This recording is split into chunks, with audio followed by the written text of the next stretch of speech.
bacteria.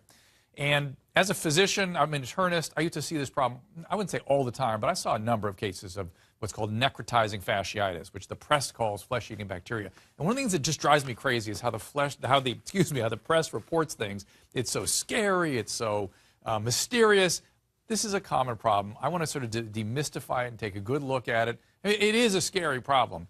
And it is a kind of common problem, much more than you might imagine. It shouldn't be headline news, but it is. 3 people in Georgia are now infected with this so-called flesh-eating bacteria. Now, this cluster is raising fears, as I'm saying, across the country. How common is this? Should we be fearful of losing limbs and dying? I'm going to answer these questions. But first, I want to check in with Bobby Vaughn, who underwent his 6th operation this morning. He had this infection, this so-called flesh-eating bacteria. So, Bobby, how you doing there, buddy? Are you with us? I wonder if he is there. Bobby Vaughn, do we have you on the phone? It was a novel effort on our part. If he's not there, I'm going to keep going. Bobby, do I have you? All right, let me go to the next caller. It was Deneen Balestre. She is on the phone. Now, you were misdiagnosed and almost lost your leg during spring break. Is that right? There you are. I had thought I sprained or broke my foot on spring break. And then when I got back to New York, I was misdiagnosed. They told me I had torn ligaments because the infection didn't surface yet. And then after an MRI and 2 x-rays, they saw the blisters. Well, Deneen, let's sort of think about this. So you thought you had sprained your leg, but in fact you've got a local infection. Is that right? Yes. Okay. And let's sort of, so people understand what the symptoms are, describe what it was like. It was red, it was hot, it was swollen. Is that right? So my foot started out swollen, and then progressively it got worse. And I had like a slight irritation, like the black and purple skin, which is the dead skin. I had chills and a fever. Okay, so these are the criteria. So people, show that picture again. I want to see that. Can I put it behind me so I can walk up to it and actually maybe describe what's on there a little bit? Can we do that? Can you put it up on this, Christy, here? Come on now. Let's do that. Anyway, what you described was fever and chills, which is a sign that you've got to go see a doctor right away, number 1. Number 2, you said there was dead tissue, which is black or blue tissue. There's a picture of our victim there. Let's see her leg, though. There she is. That's how sick people get from this. There's actually toxins released by the bacteria. There, now, hold that picture up there. People get toxins released from these infections where they actually can go into kidney failure and respiratory failure, end up on ventilators and ICU. And you see here this sort of swollen area. It's red and it's blistering, and usually it looks duskier and darker. And what will happen is it will advance very rapidly. Like within minutes, it will start moving up the leg. And sometimes people actually will lose their limb. They have to take off the limb. At the very minimum, what they have to do is debride the area and often unglove the whole area, which is take off all the skin and soft tissue so it doesn't get down into the muscle. Remember, this is called necrotizing fasciitis. Necrotizing meaning dead tissue or dying tissue. And fasciitis is the layer of tissue below the skin, just at the muscle, that the bacteria gets into and rapidly progresses. Now, there's a lot of consternation about the fact that one Georgia case got it while she was in a river or a lake or something. That was a pretty rare cause of necrotizing fasciitis. Usually, believe it or not, it's plain old streptococcus. The same thing you get sore throats from. It's the same bacteria, group A strep, that can cause this devastating infection. Now, I've seen it caused even from a hangnail, believe it or not. So any way the bacteria gets in through a wound, it can start advancing. So it's hard to prevent.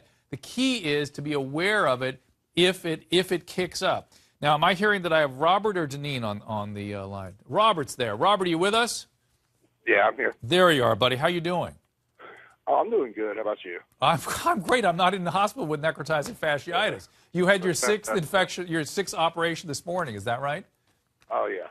They actually went ahead and did my final operation. I think this was my final operation. Right. And can you describe to me, I'm trying to help people understand what this thing is. It's gotten so much mystery and misrepresentation in the press. How did yours present, and then what did they have to do to really prevent it from harming you?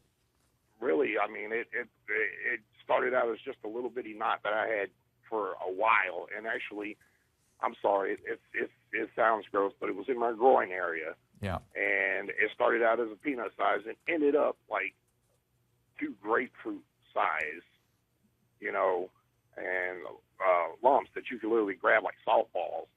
And it just went all the way up towards where my bladder is. All that stuff was hardening up and starting to swell up.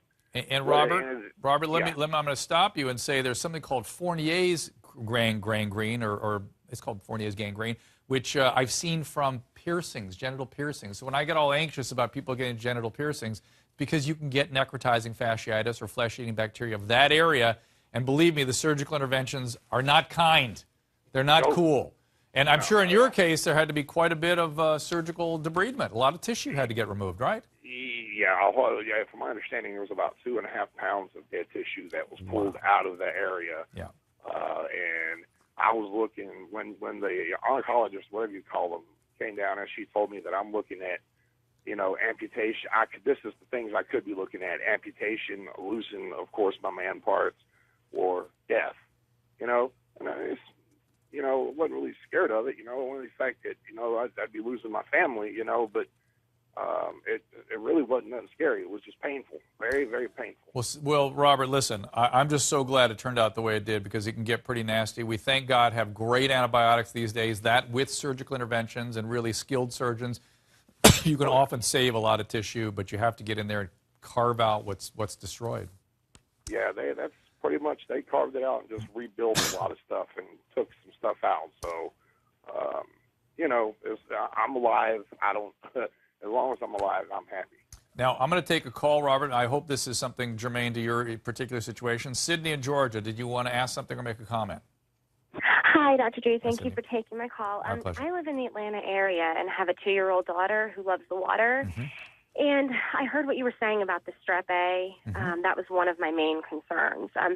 How do we protect her? It's not something you can really, it's not one of those conditions that you can protect yourself against. It's more like knowing the signs that they develop. Obviously, if somebody has a streptococcal, I'm sorry, I've got a dry throat here.